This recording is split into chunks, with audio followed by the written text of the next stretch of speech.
Sworn in as your mayor. We have climbed a lot of mountains since that day. And I just want to pause for a moment and just ask my senior team just to stand. Just stand.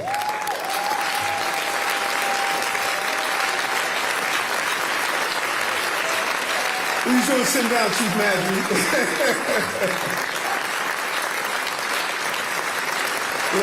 Let me just say this from the onset. I love these men and women so much. They love me, and most importantly, they love this city. We've cried together. We've laughed together. We faced crises together. And as I sat in the foxhole of crises, I would not be in a foxhole with any other group of people than these men and women who are serving the people of the city of New York right now. When you think about it, 1 year ago, we were facing crisis after crisis. COVID, crime, an economy in free fall. I was mourning my mother, who transitioned before she could see me, her son, become New York City's second black mayor. And Adrian, I know you lost your mommy during that same time. And people tell us over and over again, it's been over a year, we need to get past it. But we can't. I think about her every day. And as I stand on this stage, I feel her presence all around me. All around me. But there was something amazing about Mom. She never rested when there was work to do, and neither did New York City. We hit the ground running, and we got stuff done. 1 year later, our city is on the pathway to being safer, our economy is recovering, and our stores, subways, and hotels are full. Our children are back in school with their teachers and friends. Our theaters are thriving, our restaurants are booked, and New Yorkers are back to work. I am proud of our achievements this year, and I want to thank all of you who worked so hard to get us to this moment. Today, I stand before you here at the Queen's Theater in the borough where I grew up, home to an international working class community, to say to you, my fellow New Yorkers, the state of our city is strong. It's strong.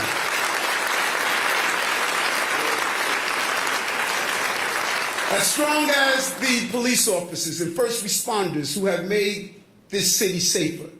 As strong as the legions of city workers who have laid the groundwork for the future. And above all, as strong as the working people of this city who make it all possible. Your early mornings, late nights, where I see some of you. And double shifts keep us moving, keep us healthy, keep us safe, especially over the last few years. You have done everything for us, and this city must do more for you. Today, I want to outline a working people's agenda based on the 4 pillars that uphold a strong and sustainable society: jobs, safety, housing, and care. These are the things that our administration is working for every day. Every New Yorker needs a good-paying job.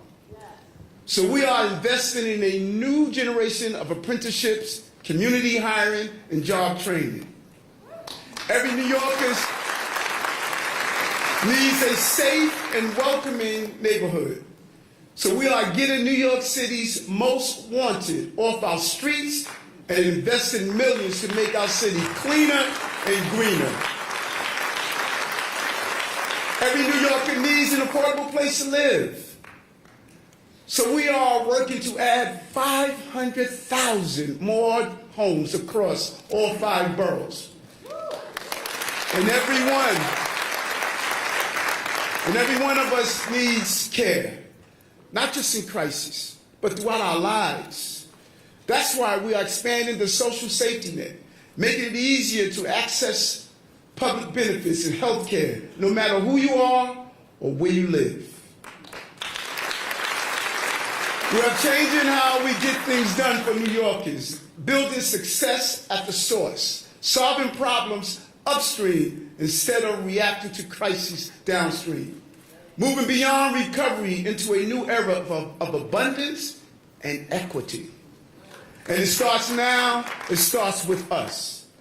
We are getting things done for the people of New York City, and we are not doing it alone.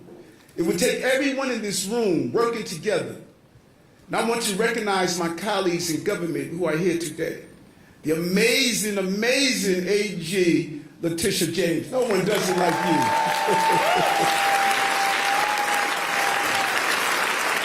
State Controller Tom DiNapoli, as he watches our money.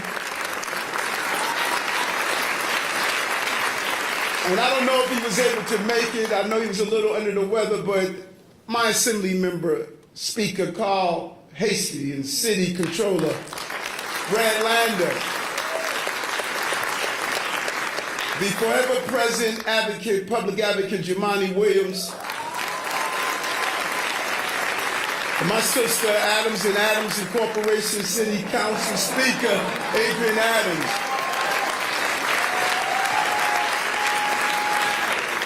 And the 5 men and women who prosecute and protect and think differently about going upstream in public safety, our amazing district attorneys, Alvin Braggs, Darcel Clark, Melinda Katz. And once you're a borough president, you're always borough president. Borough President Vito Fosello, Vanessa Gibson, Mark Levine, Antonio Reynoso, and Donovan Richards. Give them all a hand.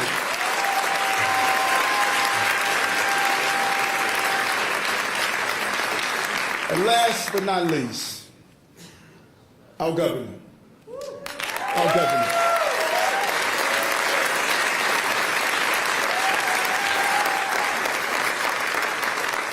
You see her on stage. You see her delivering her vision and address.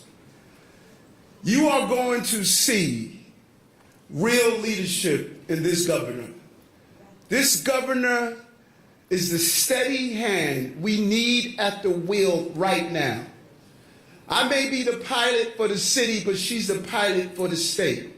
And I say over and over again, we're all passengers. Don't pray for her to crash. Pray for her to land this plane, because you are passengers on it also. Thank you, Governor, for what you do every day.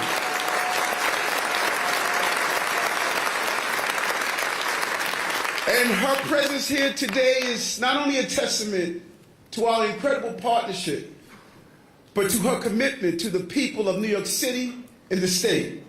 I'm grateful to have her here, as well as our Lieutenant Governor. She's fighting for us, and they are fighting for us in Albany.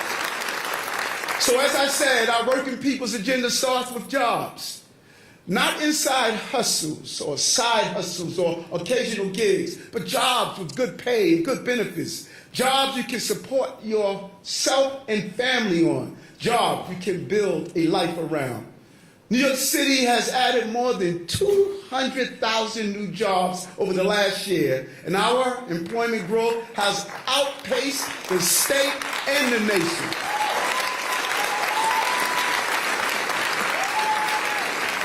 But hidden in that celebratory energy is that the unemployment rate for black New Yorkers is at least 3 times as high as for white New Yorkers. This era of inequality must end. We're going to make sure that all New Yorkers finally have access to good jobs. We are reimagining our city's workforce development system from the bottom up, improving education, expanding job training, and creating employment on-ramps at every stage of the process so that New Yorkers from all walks of life can benefit from this economic recovery. People used to move. where the jobs were. But in today's economy, jobs come to where the talent is. So we're going to bolster, build, and diversify that talent, creating the best educated, best prepared workforce anywhere in this nation. Today, I'm proud to announce that we will connect 30,000 New Yorkers to apprenticeships by 2030.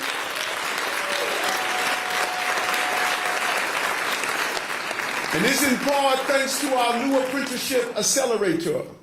This is on-the-job experience with an opportunity for permanent employment in high-demand careers.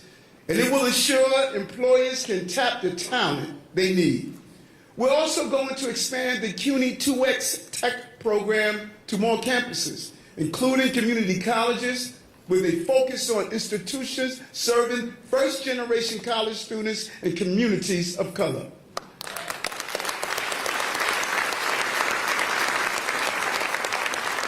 But we are also investing in the jobs of the future. Last year, Governor Hochul and I announced a new life sciences hub in Kips Bay, which will create 10,000 jobs and $25 billion in economic impact. And this year, the city will kickstart a new effort to become the global center of sustainable biotech. We will start by opening a first-in-the-nation incubator at the Brooklyn Navy Yard, where biotech startups will transform the way we eat, build, and protect our environment. And as we work to create more jobs, we will also help New Yorkers train for jobs that are in high demand right here. Jobs in tech, renewable energy, and nursing. Our city and country are already facing a nursing shortage, and the federal government estimates we would need 275,000 more nurses naturally by 2030. So I'm proud to announce a new nursing education initiative in partnership with CUNY that will help New Yorkers enter the nursing workforce, stay in that profession. We want them to climb the career ladder. We will support 30,000 current and aspiring nurses over the next 5 years with everything from additional training to mentorship and clinical placements. New York City needs our nurses who did such an incredible work during the pandemic.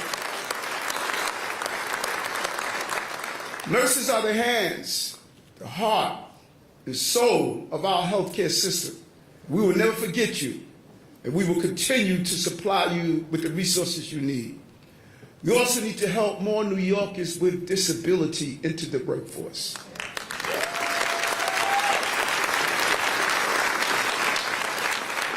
Think about this for a moment. Right now, only 1 in 3 are employed. Our city will launch the new Center for Workforce and Workplace Accessibility and Inclusion, which will connect over 2,500 people with disabilities to jobs. We will continue the mission of helping New Yorkers living with disabilities thrive in the workplace and in every other aspect of city life. We're also looking for new ways to address old injustices, including supporting the largest legal cannabis industry in the nation. Really want to take my hat off to my state lawmakers for pushing through this legislation and making sure it's done fairly and correctly. This year, we will launch a new loan fund to help more New Yorkers who were impacted by the war on drugs to start new businesses. At the same time, we will increase enforcement against unlicensed cannabis shops. We are not going to let bad actors undermine the promise we made to New Yorkers who were impacted by marijuana criminalization. I want to thank you, Sheriff Miranda and Chief Madry, for the combined effort in zeroing in on these issues. And let me be clear to those who think you're going to come into our communities without a license, put our kids at risk, steal jobs away from people trying to do it the right way, Let's be clear, man, you must be smoking something, because that's not going to happen. But we're also going to make sure more of the money that our city spends goes towards creating jobs for New Yorkers right here at home. That means working with our partners in Albany to finally give New York City the power to require companies that benefit from city contracts to hire local community members.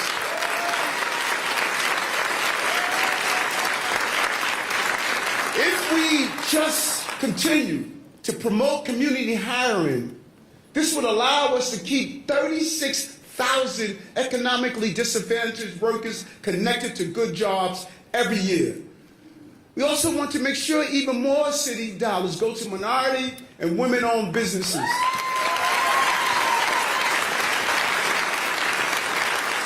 We recently hit our MWBE spending goal 3 years ahead of schedule.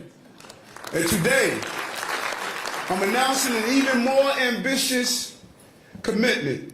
Working with Speaker Adams and the City Council, we are committed to awarding $25 billion in contracts to MWBE businesses by fiscal year 2026. And all of my men and women part of the City Council, I cannot thank you enough for your partnership in this initiative. And we will increase that number to $60 billion by 2030, more than doubling our current rate. But our support for small businesses does not end there. This week, we announced the Small Business Opportunity Fund, a $75 million loan fund that would be the largest in New York City history. And Commissioner Kim and his team, I want to thank him for what he accomplished.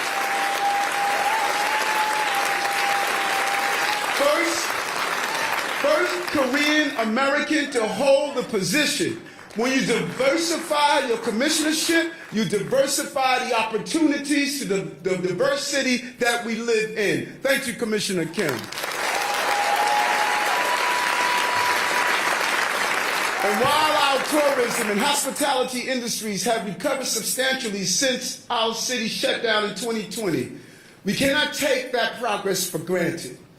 We will show the world that New York City is open and ready for visitors, attracting major events like the 2026 FIFA World Cup, and we hope the next Democratic National Convention.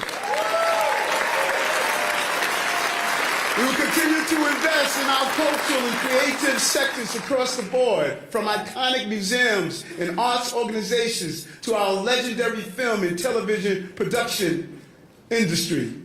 And as I said before, talent is at the center of our job strategies. And we know it starts with education. I cannot be more proud of my friend and Chancellor, David Banks. True visionary. Understand what our children need. And he and I are united in our vision of giving all of our children a bright start and a bold future. We are making 3 fundamental commitments to our young people. 1, every child will get the support they need to become a strong reader at or above grade level. 2, we will establish a whole child approach to education, factoring in social emotional learning and other supportive services. And 3, every student who graduates from a New York City high school will have a clear pathway to the future, whether that is a job, job training, or continuing education. Let's start with reading, the foundational skill that every child needs to succeed. This year, we made sure every elementary school was supplied with a phonics-based curriculum built on science of reading. And going forward, every school leader will be trained in this improved literacy instruction so they can support the teachers in implementing that curriculum. Next year, every school will also have at least one staff member trained in the most effective reading intervention available so that every student can access the support they need. We will also launch the first district school in the city's history dedicated to supporting students with dyslexia.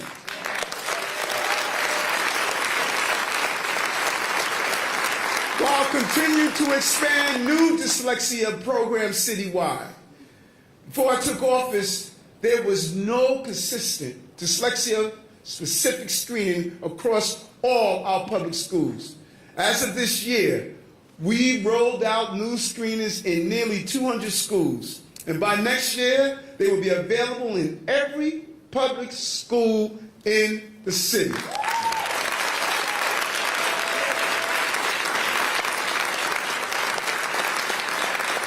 Why is that important?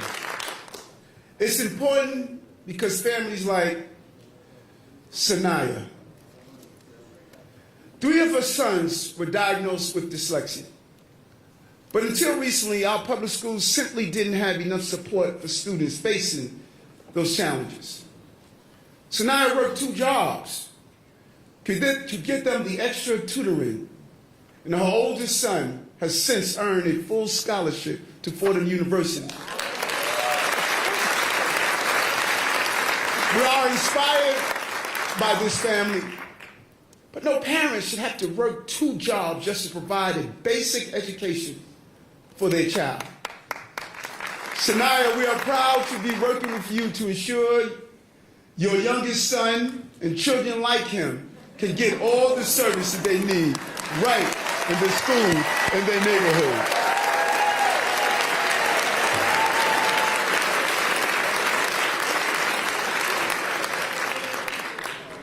Because children with dyslexia should not have to walk in a classroom and see dumb student written on the back of their chair. They should not have to believe that it is better to stand on the street corner instead of getting the education they need. They should not have to be part of the 30 to 40% of inmates at Rikers Island who are dyslexic. They should be able to know that they just learn differently. And if we give them the tools that they need, they will go from despair, they will go from uncertainty, and they will rise up to be the mayor of the city of New York.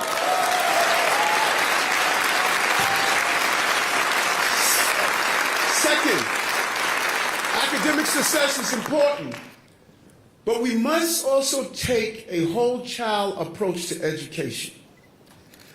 Supporting our children with healthy food, physical education, social emotional learning, and mental health services. This year, we're rolling out the biggest student mental health program in the country. We will provide our high school students with everything from telehealth care to community-based counseling depending on their individual needs. We'll initiate a new program focused on daily breathing exercises and mindfulness exercises. And we'll continue to expand nutrition education standards and plant-powered menus in our schools. Our children may hate me today, but they will love me tomorrow.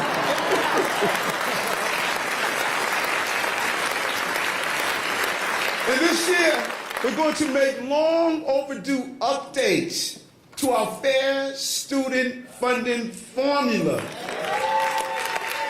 redirecting $90 million towards supporting students in temporary housing and schools with a concentration of high-need students. Good job, Chancellor Banks.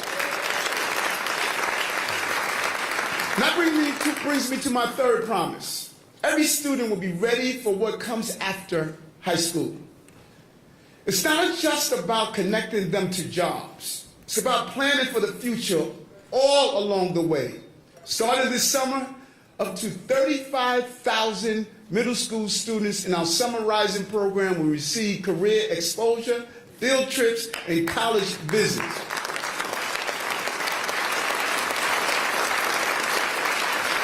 We are also enhancing and diversifying our largest in the nation summer youth employment program. Jamani Williams, you and other colleagues, you fought for this a long time, and no one heard you. But we heard you. And we did the largest in the nation, and we're going to continue to do it every year. Good job. Good job. But also this year, we will empower our LGBTQ plus youth through a new initiative that places students in truly supportive work opportunities. Our city is determined to make sure our students graduate from high school with skills, strategy, and purpose. That's why we are expanding our Future Ready NYC program to 90 schools and 7,000 students next year. We want our students to get the experience and support they need to transition to college and career paths before they graduate. So when you get your hard-earned diploma, you'll get more than a handshake. You would get support, direction, and a path to opportunity.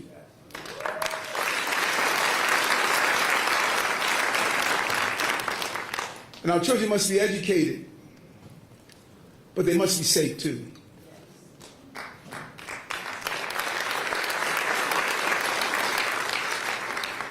Yesterday I spoke to a mother of a young man who was stabbed in Coney Island. It broke my heart. I have one son, and I love Jordan. And I don't know how many times the police commissioner and I, we've gone to hospitals and spoken to parents. It's devastating when you hear parents on the other end of that phone. It breaks your heart when you have to sit inside that hospital room and you know you don't have much that you can say to condone them. These young people need help, and we are committed and dedicated to doing that. Our administration came into City Hall with a mission and a mandate, reducing gun violence. We've already made real progress. Shooters are down, murders are down, but that means nothing to the mother who lost their child. And we know that major crimes were down last quarter for the first time in 6 quarters. New Yorkers can finally see safer days ahead after several years of rising crimes. And I want to thank everyone who has supported this effort, especially you, Governor. You saw it and you were committed. And I want to thank you for that. And I want to thank President Biden, who I believe was a leading voice around this national epidemic of violence. They understand that the fight against illegal guns is a top priority for our city. We will continue to work with all of our colleagues in government to combat gun violence in New York City, across the nation. That means advocating for common sense gun reform at every level of government. We're just a few weeks into the new year. And already this country has seen multiple mass shootings. Americans have had enough. New Yorkers have had enough. We must get this done. Ending gun violence means stopping it before it starts, especially when it comes to our youth. By the time a young person gets a gun in their hand, the system has already abandoned and betrayed them. And we won't and we can't allow that to keep happening in our city. We're going to use proven methods and intensive community support to keep guns culture from taking root and taking over. That means more neighborhood safety teams in more places, more violence prevention programs in neighborhoods with the highest concentration of violent crime, and a new neighborhood safety alliance, a partnership between local precincts, service providers, and community leaders in many of these same neighborhoods.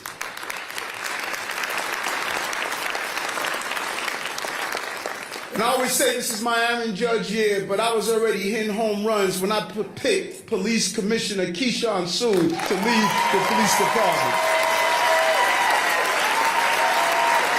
Powerful presence. took on the awesome responsibility of leading this department. True leader.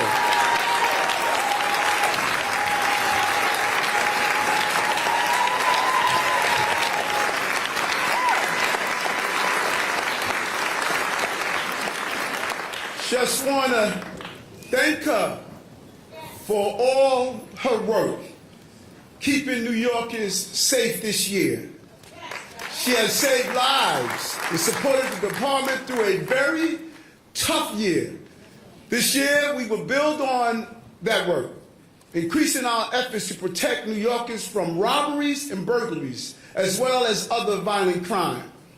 The NYPD's Crime Prevention Unit will expand their focus on retail theft and work with business owners and business improvement districts and other solutions to prevent shoplifting. We will also expand the community response to teams to operate at the borough level. And we will make better use of our most powerful tool in the fight against crime, our communities. And let me be clear on this. We're not going to criminalize poverty. We will partner with the DAs.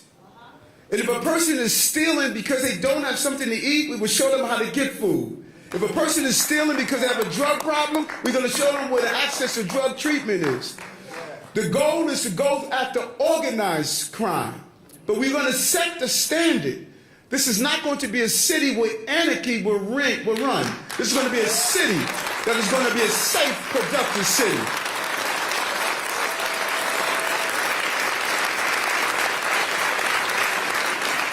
And we do that by bringing the community closer. What the commissioner is doing, she's bringing ComStat meetings to the community level. These are the monthly meetings where local precincts and NYPD brass go through the data to determine how to address crime block by block. We're going to give New Yorkers direct access to a version of these meetings for the first time so they can interact directly with local and citywide NYPD leaders. If New Yorkers don't feel like they can engage with NYPD, we will never be able to fully serve them and keep them safe. We're going to break down those barriers, and this will be a big step in the right direction. And yet the other day, the commanding officer of the 2A precinct put out a wonderful video showing at the Drake concert. And those of us who know, we started from the bottom, now we're here. And people critiqued that. They attacked him for having a community engagement. They attacked him for showing how the police must be interacting with the police.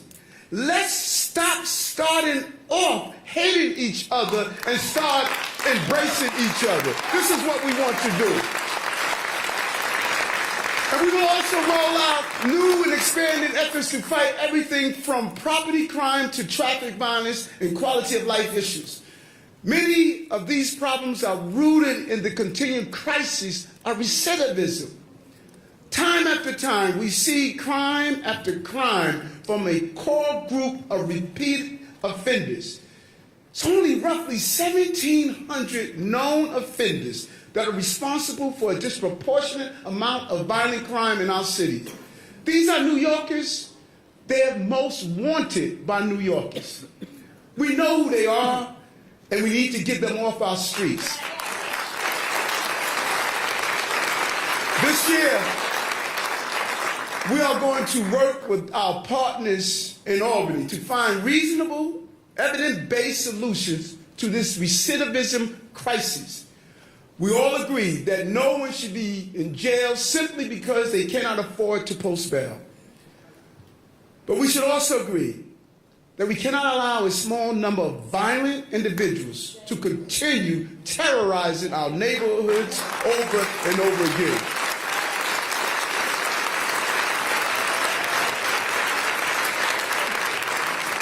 And I look forward to working with the governor and lawmakers to make the right decisions so that we can ensure defendants are provided with the speedy trial that our Constitution guarantees, and that victims and their families are provided justice in a timely manner.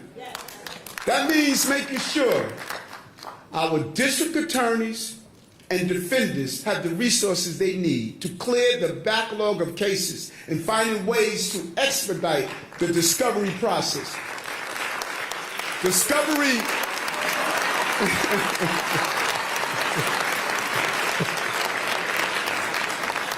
is the process of exchanging legal information before a trial begins. And it has become so complex that it is jamming up the entire system. This must change. Justice delayed is justice denied. Our legal system must ensure that dangerous people are kept off the streets, innocent people are not consumed by bureaucracy, and victims can obtain resolutions. This is something we can all agree on. Let's get it done in 2023. Our city is also going to escalate our campaign to end another deadly crime that kills far too many innocent people, and that's traffic violence. 2023 is the year we are going to tighten the screws on reckless drivers, hold them accountable for their actions before they harm others. We must treat traffic violence the same way we treat other dangerous crimes. We're working with our partners in Albany to advance new legislation called ROADS. That stands for Removing Offenders and Aggressive Drivers from Our Streets. These new laws will increase penalties for serious crashes, running red lights, and impaired driving, including revoking the privilege to drive on our streets. We will also continue to save lives by expanding protected bike lanes, crack down on the illegal placards and placard abuse, and ensure swift and serious consequences for those who drive with suspended and revoked license. We've had enough of gridlock and scofflaws. Going forward, we're going to deploy more NYPD tow trucks on our streets. We're going to ticket and tow abandoned or illegal parked cars that block traffic and visibility. This is going to help to keep our delivery zone, bus lanes, and bike lanes clear, and help us to make driving, biking, and walking easier and safer for everyone. New Yorkers should not have to fear for their lives every time they cross the street or bike to work. Vision Zero means exactly that. 0 fatalities. That's a goal we take very seriously. Our administration is going to invest in improving quality of life for New Yorkers across the board. For far too long, New Yorkers were asked to accept things that should be unacceptable. Crime, rats, trash, traffic. When we allow quality of life to deteriorate, it is working class New Yorkers that suffer the most. It also hurts our economic recovery. Last year, our administration made significant improvements to more than 75 commercial corridors in all 5 boroughs. This year, we will build upon that work, especially when it comes to rats. Most people don't know this about me, but I hate rats. And pretty soon, Commissioner Tisch, they're going to hate me. Hiring our new rat czar, and it won't be Curtis Sliwa, will be just the beginning of a new era in delivering the best in public service and public spaces. We're going to get stuff cleaner by launching the country's largest curbside composting program. By the end of 2024, all 8.5 million New Yorkers will finally have the rat-defying solution they've been waiting for 2 decades. In just 3 months, a pilot composting program right here in Queens kept nearly 13 million pounds of kitchen and yard waste out of our landfills. Commissioner Tisch, I know you're out there somewhere. Good job, good job. That's more than the weight of 300 city buses. Imagine how much we will accomplish when every family in the city is participating. A lot of people have talked about this issue, but this administration, we're getting it done. Woo! quality of life improvements won't stop there.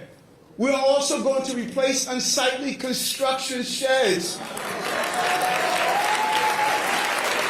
requiring all buildings to use newly designed structures that preserve the vibrancy of our streets, and increase enforcement against those that leave those sheds up for years at a time, blocking sidewalks and windows. And speaking of sheds, it's time to retire those COVID cabins and replace them with something better. Let's not kid ourselves. The open restaurant program was a massive success that saved so many of our restaurants, bars, and cafes during the pandemic. And what the governor did with the allowing the cups and continue to expand that, it really boosts our economy. But now it's time to come together and figure out how New Yorkers can enjoy outdoor dining with a permanent version that works for business and residents. And I know New Yorkers support this vision. And I look forward to working with Councilwoman Marjorie Velasquez and the City Council to achieve this. We're going to get this done. We're going to get it done. And open space is important. The pandemic highlighted the critical role of parks, playgrounds, and waterfronts play in improving the physical and mental health of all New Yorkers. Building on the commitments Governor Hochul and I announced in our new New York plan, we're going to create extraordinary new public spaces in all and every borough in this city. We will invest more than $375 million in new parks and plazas, widen sidewalks, safer intersections, expand bike lanes, and inviting landscape. You're going to have a lot of money, Sue Donahue, in these parks.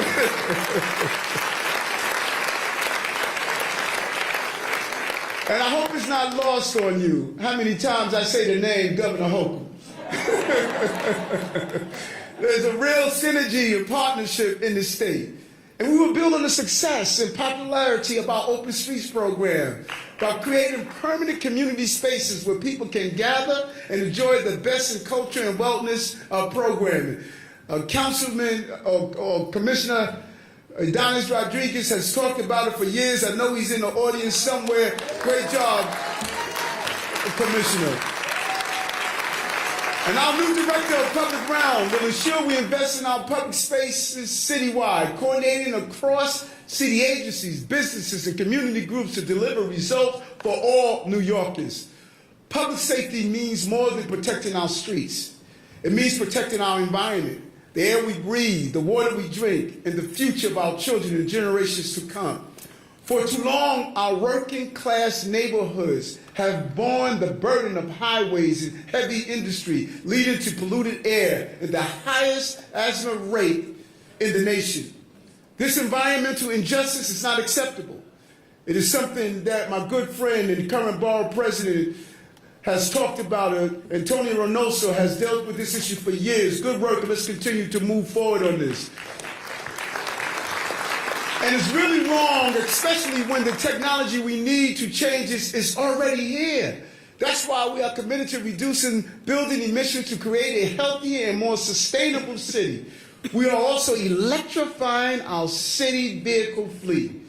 We're going to go even further, requiring for-hire vehicles to do the same.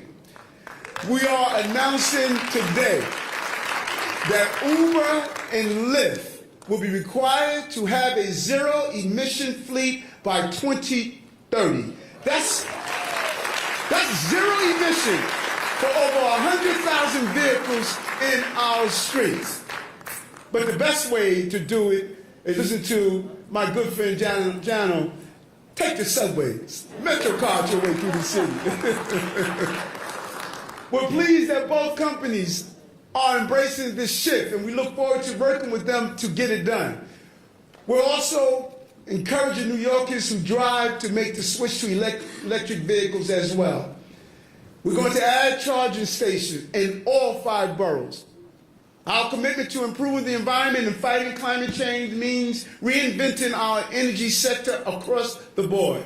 New York will continue to lead the way to our clean energy future by becoming the wind power hub of the Eastern Seaboard.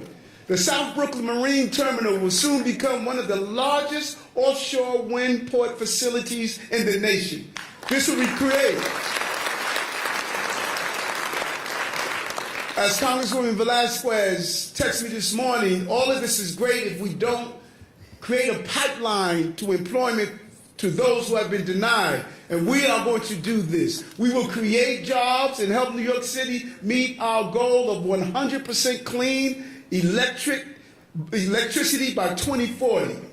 We will also be unveiling even more of our sustainability agenda this April in our updated Plan YC, which will include new data on how our food choices impact our environment. And we will be launching a new climate budgeting process that puts sustainability front and center. Going forward, the first question we will ask about new programs and investment is, will this help meet our climate goals? The future of our city will be cleaner, greener, and healthier for all, including our wildlife and marine life, like the dolphins we recently visited us in the Bronx River. That's the future of our city. More dolphins, fewer rats.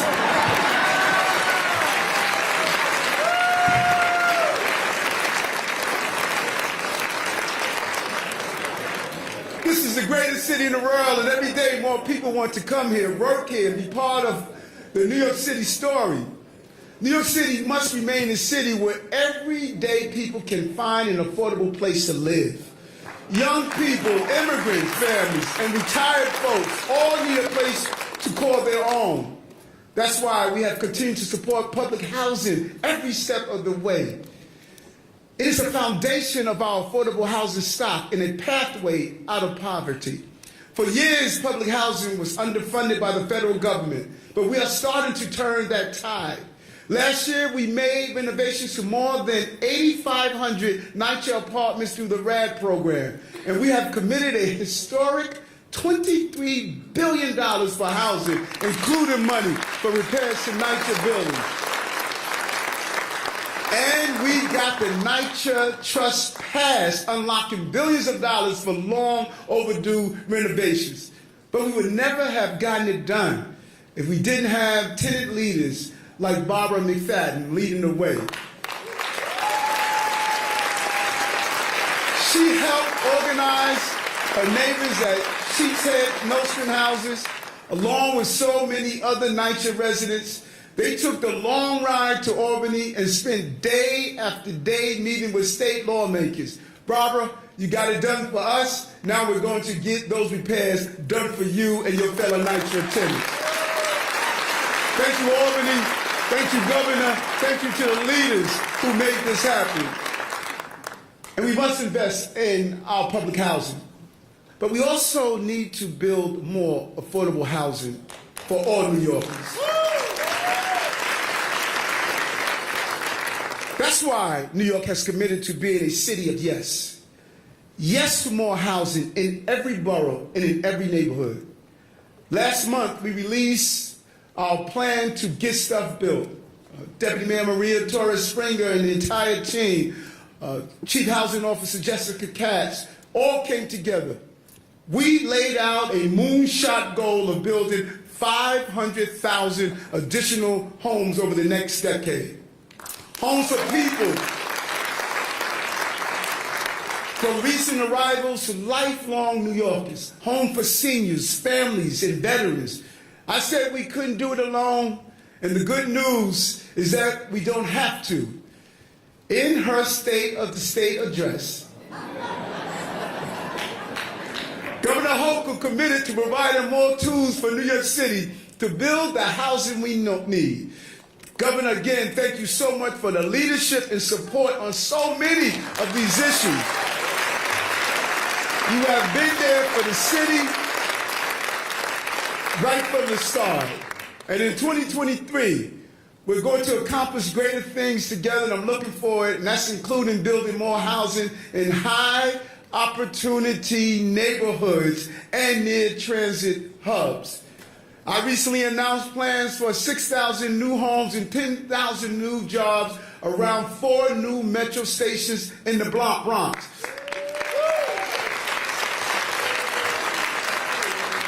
And good government is continuing the success of previous administrations. We are able to build on this based on what my good friend Ruben Diaz Jr. did in the Bronx. Job well done, and we're going to build on that. But we're not stopping there. Partnered with Francisco Moya and others at Willis Point, just a short walk from where we are now, we're working with the councilmen to build the largest new 100% affordable housing development in 40 years. This visionary new development will feature much more than housing. It will have a world-class soccer stadium, public space, and good jobs too. This year, we will pursue opportunities to add even more housing, jobs, and infrastructure in all 5 boroughs. From the moment I took office, I've said that we want to work in partnership with council members and communities to build more housing together. And more of the council have come and stated, let's make this happen. Colleagues are standing up to be part of the solution. Council members Eric Batra and Keith Powers have called on us to help them make Midtown Manhattan a true live-work community. They're not saying not in my backyard, they're saying built in my backyard. Hats off to them. That means creating housing in areas that currently only allow manufacturing and office uses, while protecting good jobs in the center of our city's economy. And we also heard a member, like my good friend and public safety chair, Councilwoman Hayes, calling for a master plan for the North Shore of Staten Island with investments in the waterfront, housing, and job opportunities.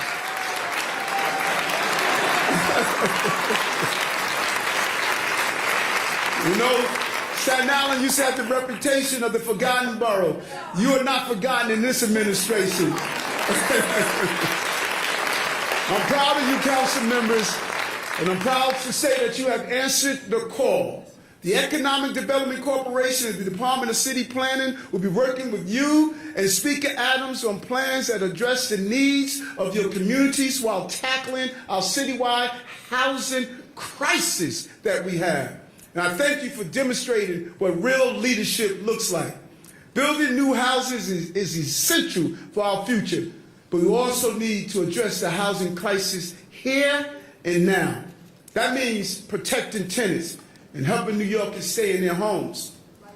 So we are investing over $22 million in tenant protection programs, including more staff to increase investigation and enforcement against bad landlords, and stronger partnership with community groups and legal service providers to protect tenants from being pushed out of rent-regulated apartments.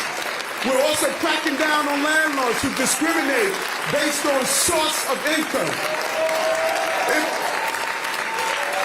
If you tell a potential tenant that you don't accept Section 8 vouchers or other rental assistance, guess what? That tenant may be an actor hired by the city, and we're going to take enforcement actions against you.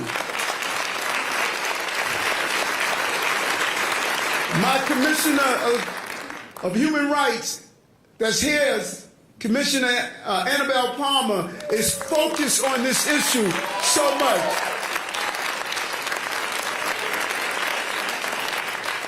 Housing is the biggest cost to New Yorkers, but it's not the only one. In this digital era, access to the internet is essential for work, school, and life, including medical care. We're going to help all New Yorkers get connected.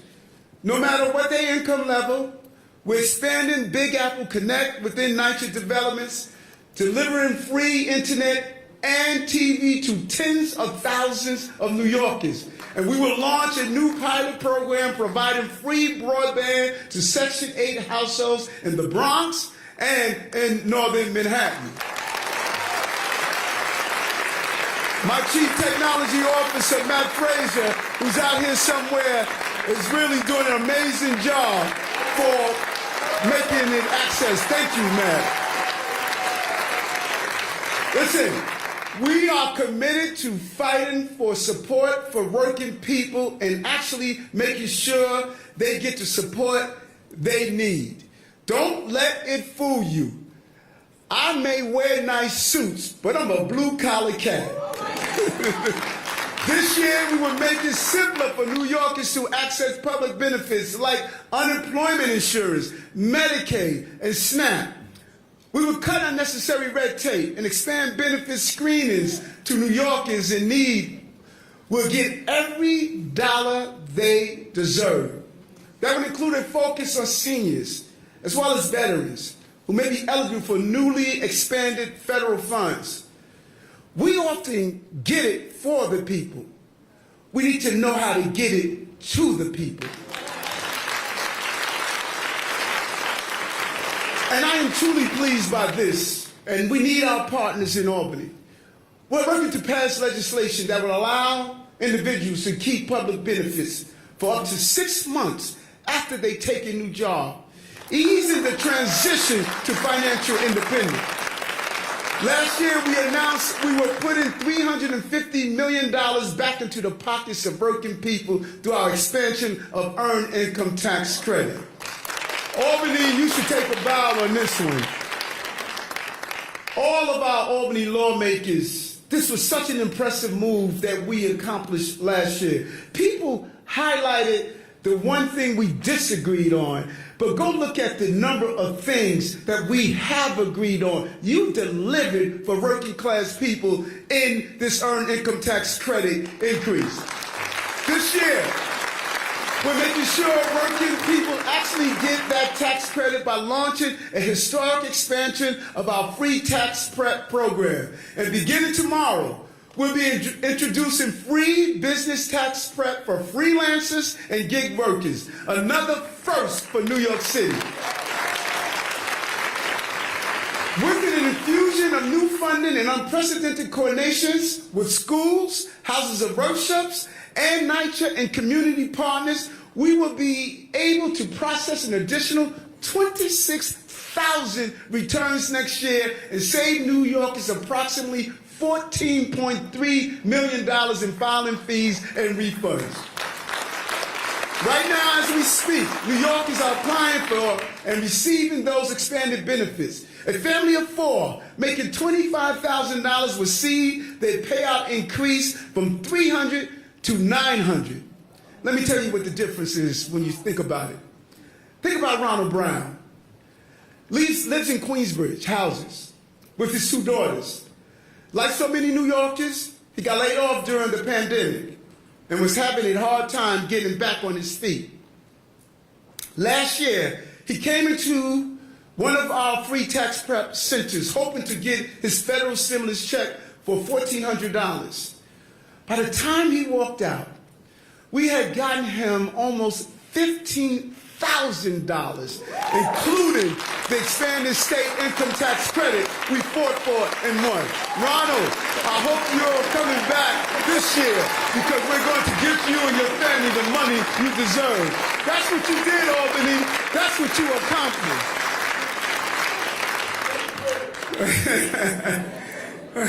And finally, I want to talk about something that doesn't get enough attention.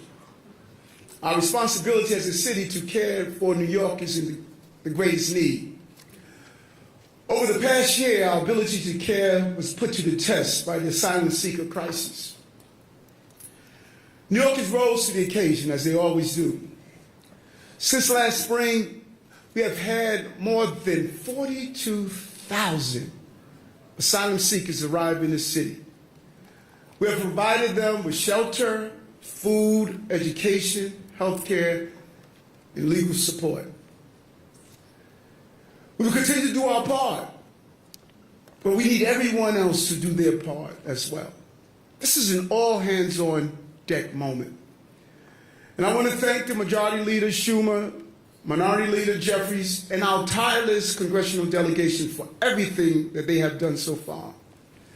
But New York City, we cannot do this alone. We can't continue to shoulder this course on our own. We're going to need help. We're going to need our Albany partners. We're going to need Washington, D.C. The asylum seeker crisis is a national crisis, and it should not be just for New York City residents. That's just unfair.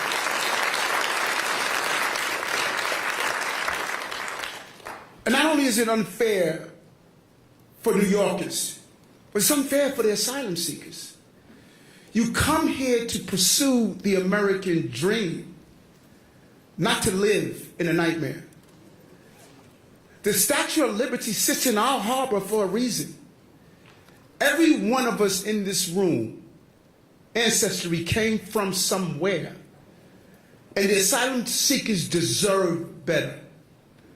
And so while we continue to provide care for new arrivals, we also deepen our commitment to every resident of the 5 boroughs.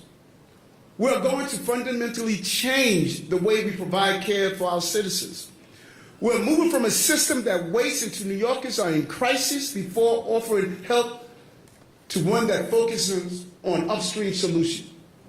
That means eliminating bureaucratic barriers and focusing on the structural challenges that so often force people into crises. We'll begin with one of the most vulnerable populations, people experiencing homelessness. Come on. This year, we're working with our state and federal partners to offer free, comprehensive health care to New Yorkers who have spent more than 7 days in our Department of Homeless Services shelters. This will make New York the first city in the country to do so. We're not going to wait for people in crisis to show up at the ER. We will provide the care they need when they need it. That's progress. That's compassion. That's care in New York City. And you know where I'm at?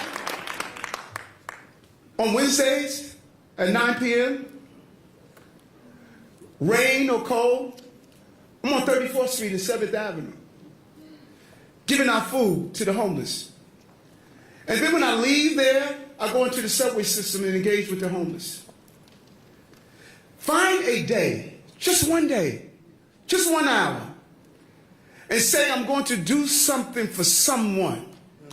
Just 1 hour.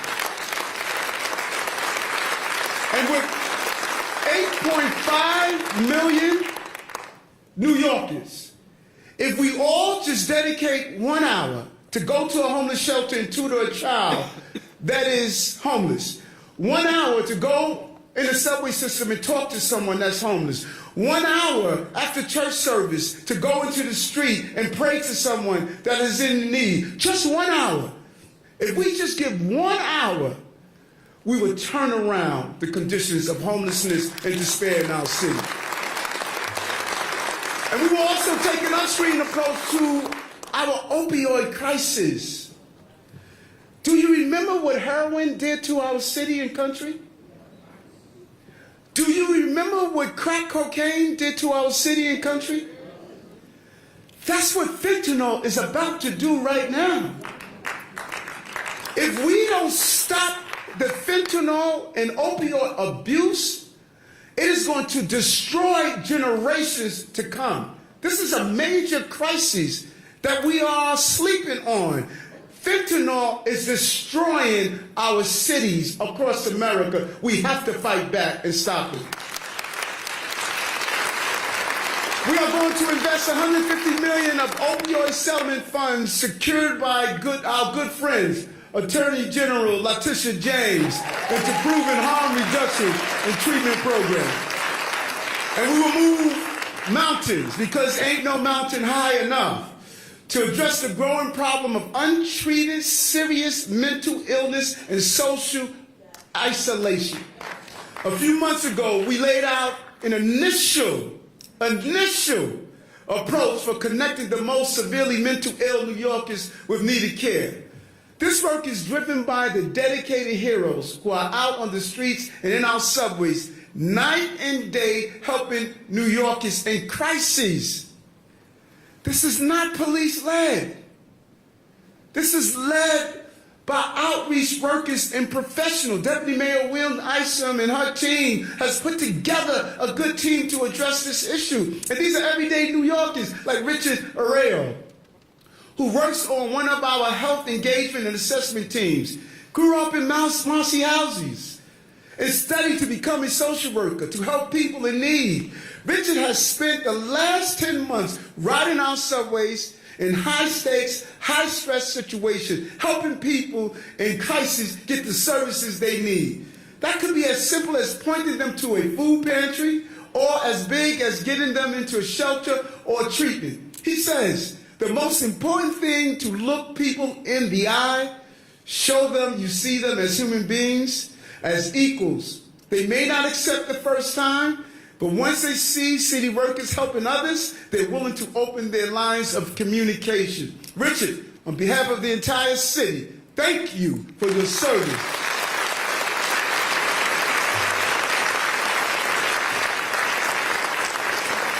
But here is the next phase. This year we will give Richard and his colleagues even more ways to connect people with mental health illness to care and compassion. A few months ago, when we laid out the strategy of connecting New Yorkers, we knew what we had to do. But now Dr. Fassan, I know he's here somewhere, a real hero in this area, we are going to put in place something called Clubhouse Model. In the next few weeks, we will outline our broader plan around mental health. These clubhouses for people with serious mental illness will be places that provide peer support and community access to services, employment, and an educational opportunity. Second phase of this.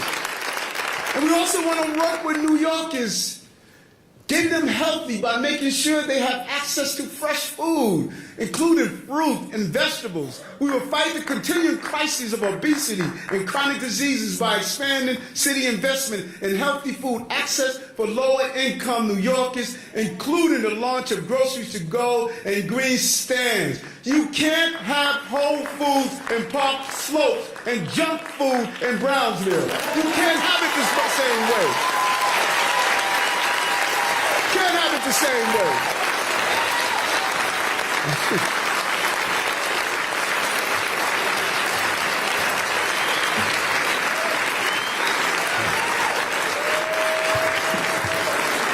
And when it comes to care, no one cares for us the way our families do, especially the women in our lives. That's why I was proud to announce a new future for women's health in our city, building on important work we've already done, including supporting new mothers with doulas and home visits. We continue to focus on women's health through all hands on deck summit in March and other initiatives I announced last week. And in the coming months, we'll unveil a comprehensive women's agenda driven by the amazing women in leadership positions at City Hall. My women deputy mayors, chief of staff, and other women leaders, stand up. Stand up. Chief advisor, council, IPA. Thank you. Thank you. Because when we support women and families, we are all better for it. Over the past year, we have spoken about getting things done. We came into office with a people's plan, and I'm proud to say we have delivered for the working people of this city. We're on the pathway to a safer city with more jobs and more opportunities. And we have laid the cornerstone for a new era of affordable housing. Promises made, promises kept. This coming year is about expanding that vision of what can get done and what will get done. It means building a strong foundation that supports today's realities and anticipates tomorrow's needs. City government must work to improve the public good, supporting an economy that works for all, and care for the working people who make it possible. Jobs, safety, housing, and care. Without these pillars of support, cities crumble. institutions fall, society weakens. We will not allow that to happen in New York. It is the working class that has lifted up this city, built it brick by brick on the bedrock of a free and democratic nation. And going forward, we will sustain the workers who make this city possible. Working together, we can build a better city for all. Keep those pillars of civic power strong.